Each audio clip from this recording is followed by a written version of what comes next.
اعوذ باللہ من الشیطان الرجیم بسم اللہ الرحمن الرحیم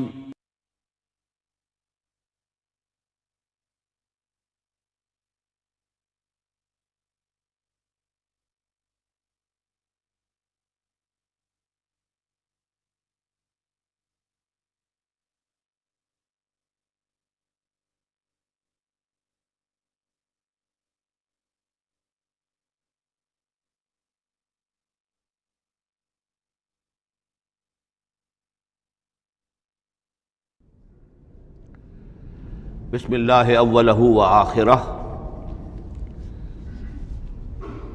پچھلی نشست میں جو گفتگو چل رہی تھی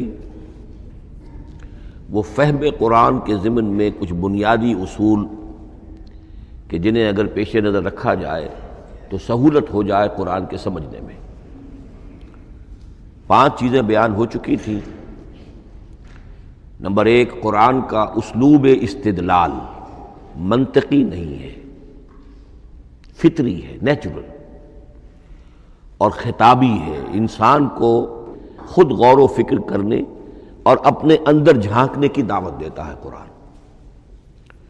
ثانیاً، قرآن مجید کی آیات میں تقسیم ہے محکمات اور متشابہات، اور سورہ آل عمران میں جہاں اس کا ذکر ہے فرما دیا گیا ہے کہ اہل ایمان کا شیوہ یہ ہونا چاہیے کہ وہ محکمات پر اپنی توجہ کو مرکوز رکھیں اور متشابہات کے بارے میں اجمالی طور پر یقین رکھیں کہ اللہ کی طرف سے ہے، یقیناً حق ہے، چاہے وہ ہماری سمجھ میں آئی ہے یا نہیں آئی۔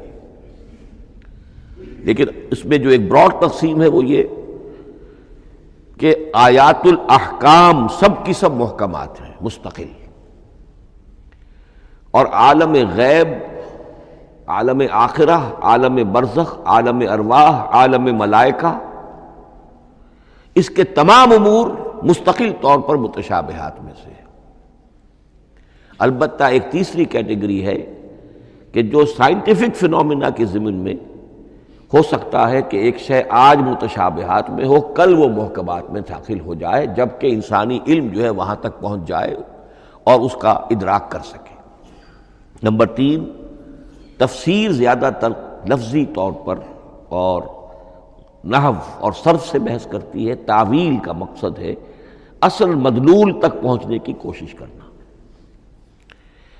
نمبر 4، تعویل میں عام اور خاص، خاص کانٹیکسٹ میں، زمان و مکان کے خاص کانٹیکسٹ میں جب قرآن نازل ہوا تو کسی آیت کا کیا اصل مفہوم تھا جو سمجھا گیا۔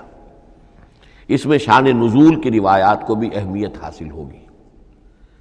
لیکن چونکہ قرآن مجید صرف اس دور کے لیے یا اس علاقے کے لوگوں کے لیے ہدایت نامہ بن کر نہیں آیا تھا، بلکہ پوری نوع انسانی کے لیے تا ابد الآباد، لہذا اسی میں وہ مضمر ہے، اس میں وہ ہدایت مضمر ہے کہ تعویل عام کر کے آیت کے الفاظ، ان کا در و بست اور آیت کا سیاق و سباق اس کے حوالے سے، اور القرآن یفسر بعضہ بعضا کے حوالے سے یقیناً جو ہے اس میں ابدی ہدایت جو مضمر ہے وہ بھی حاصل کی جا سکتی ہے۔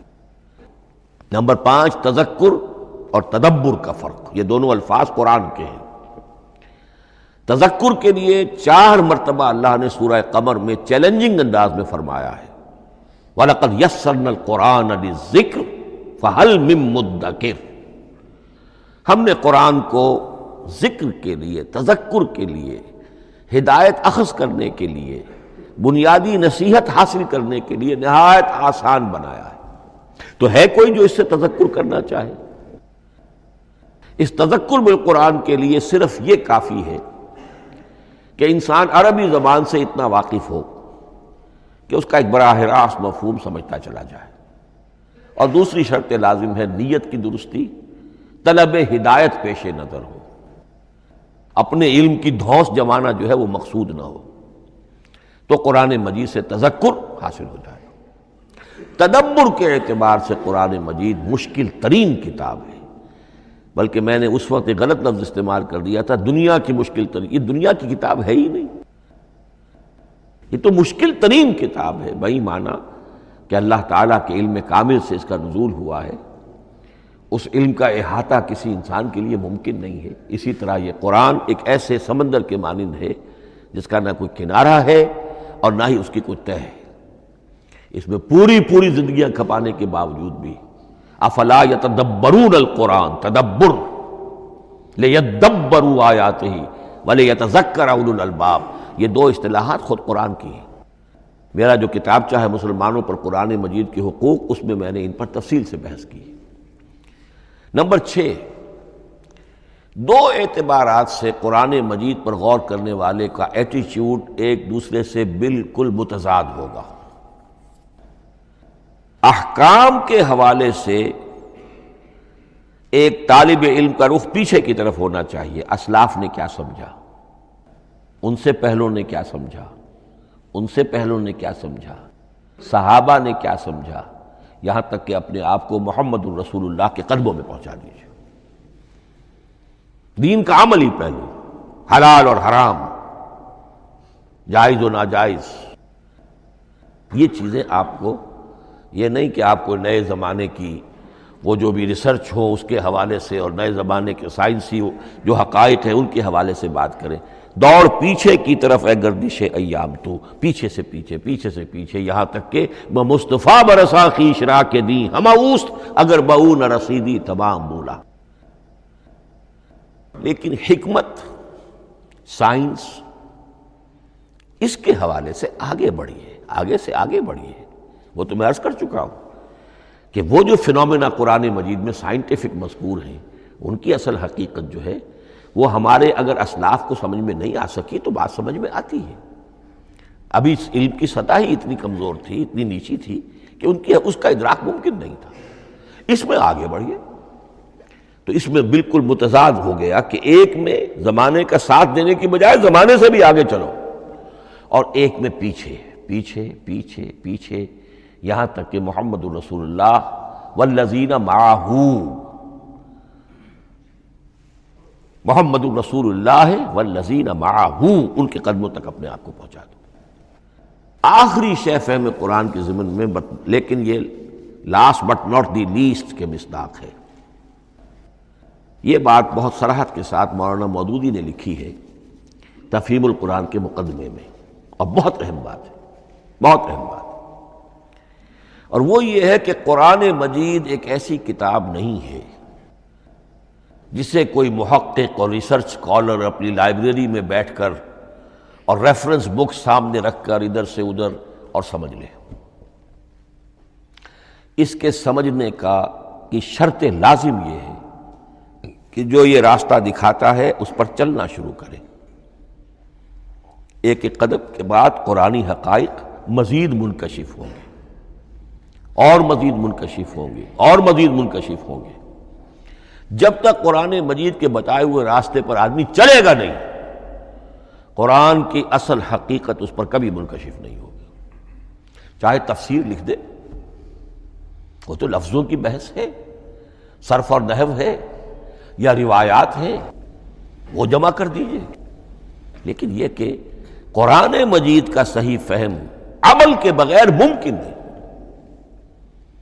جیسے قرآن مجید میں آتا زادتہم ایمانا، ایمان بڑھتا ہے، عمل کے ذریعے سے ایمان بڑھتا ہے۔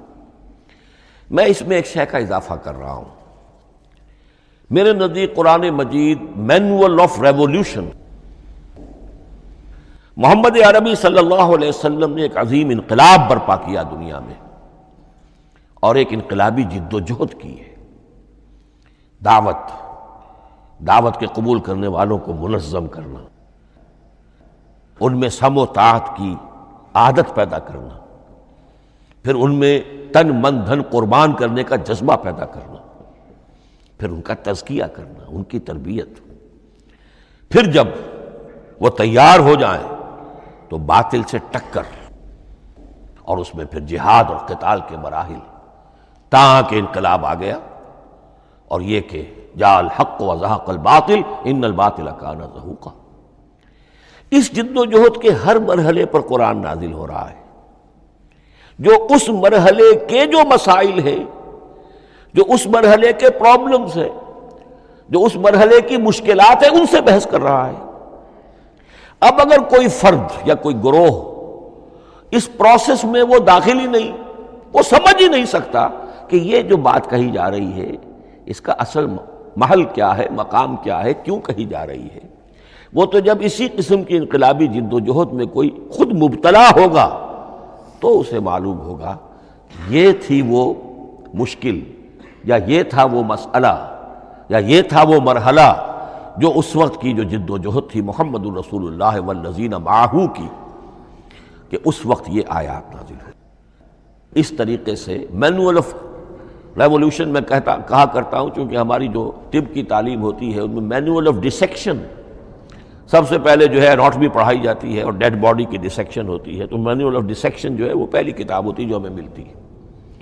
یہ ہوتا ہے، بتایا جاتا ہے یہاں ذرا شکاف دو اور یہ کھال کو کاٹو، اس کے اندر تمہیں یہ نظر آئے گا، یہ فیشیا ہے، پھر اسے اس کے اندر ایک اور شگاف دو، یہ نظر آئے گا۔ بالکل اسی طریقے سے قرآن مجید کی انگلی پکڑ کر اگر آپ چلیں گے تو پھر درجہ بدرجہ قرآن آپ پر منکشف ہوتا چلا جائے گا۔ اور اگر آپ نے اسے صرف ایک اکیڈمک ایکسرسائز بنا لیا، ایک علمی بات ہے، اس سے آگے کچھ نہیں، تو قرآن مجید کا جو اصل لب لباب ہے، جو اصل اس کا جوہر ہے، وہ کبھی منکشف نہیں ہوگا۔ اب آئیے ایک اہم موضوع، اعجاز قرآن کے وجوہ کیا ہیں۔ پہلی بات تو یہ سمجھ لیجئے کہ قرآن مجید کی حقانیت پر بنیادی طور پر دو قسم کی دلیلیں ہیں۔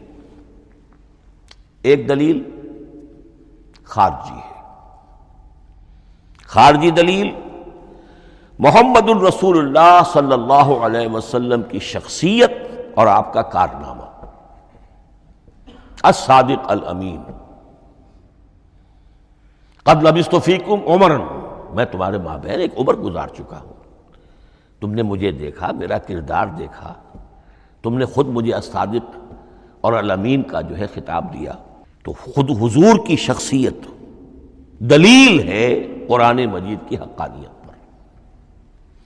اس اعتبار سے ایک مضمون بہت اہم ہے، اور وہ یہ کہ قرآن اور محمد صلی اللہ علیہ وسلم اس طرح ایک دوسرے کے ساتھ جڑے ہوئے ہیں، گتھے ہوئے ہیں، ایک وحدت بن گئے ہیں، ایک آرگینک ہول بن گئے ہیں، کہ ایک دوسرے کے لیے شاہد بھی ہے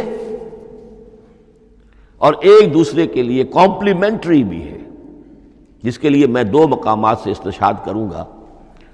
سورہ بینہ میں فرمایا لم یکن الذین کفروا من اہل الکتاب والمشرکین منفکین حتی تأتیہم البینہ، اہل کتاب میں سے اور کفار میں سے، مشرکین میں سے جو لوگ جنہوں نے کہ کفر کیا تھا، وہ علیحدہ نہیں کیے جا سکتے تھے جب تک کہ بینہ نہ آ جاتی۔ اب بینہ کیا ہے؟ رسول من اللہ یتلو صحفا مطہرۃ فیہا کتب قیمہ، بینہ دو چیزوں سے مل کر بنی، رسول من اللہ یتلو صحفا مطہرۃ فیہا کتب قیمہ، رسول اور قرآن مل کر بینہ ہے، رسول کی شخصیت بین ہے، اور یہ قرآن مجید کے لیے دلیل ہے۔ دوسری طرف قرآن مجید محمد کی رسالت کا ثبوت ہے، جیسے کہ آپ دیکھتے ہیں یاسین والقرآن الحکیم انک لمن المرسلین، والقرآن الحکیم، قسم ہے اس قرآن حکیم کی، یعنی یہ قرآن حکیم گواہ ہے، شاہد عادل ہے کہ اے محمد آپ اللہ کے رسول ہیں۔ محمد کی شخصیت، حقانیت قرآن پر دلیل، قرآن محمد کی رسالت پر دلیل، ایک دوسرے کے شاہد۔ دوسرا مقام سورہ طلاق کا ہے، قد انزل الیکم ذکرا، دیکھو لوگو اللہ نے تمہارے لیے یاد دہانی ذکر نازل کر دیا ہے۔ وہ یاد دہانی کیا ہے؟ رسولا یتلو علیکم آیات اللہ مبینات، اللہ کا ایک رسول جو تمہیں پڑھ کر سنا رہا ہے اللہ کی آیات بینات۔ یہ دونوں چیزیں مل کر بینہ بنا، دونوں چیزیں مل کر ذکرا بنا۔ اس حوالے سے یہ دونوں چیزیں ایک دوسرے کے ساتھ یوں سمجھیے کہ اس طریقے سے گتھی ہوئی ہیں دونوں حقیقتیں، اس طرح جمع ہیں کہ ایک دوسرے سے جدا نہیں کی جا سکتی۔ اگلی بات یہ سمجھیے کہ قرآن مجید محمد الرسول اللہ کا اصل معجزہ، بلکہ اس سے آگے بڑھ کر ایک لفظ استعمال کروں گا، واحد معجزہ ہے۔ آپ شاید حیران ہو کہ اور بھی تو معجزات بیان ہوتے ہیں حضور کے، لیکن میری بات سمجھیے، غور کیجیے۔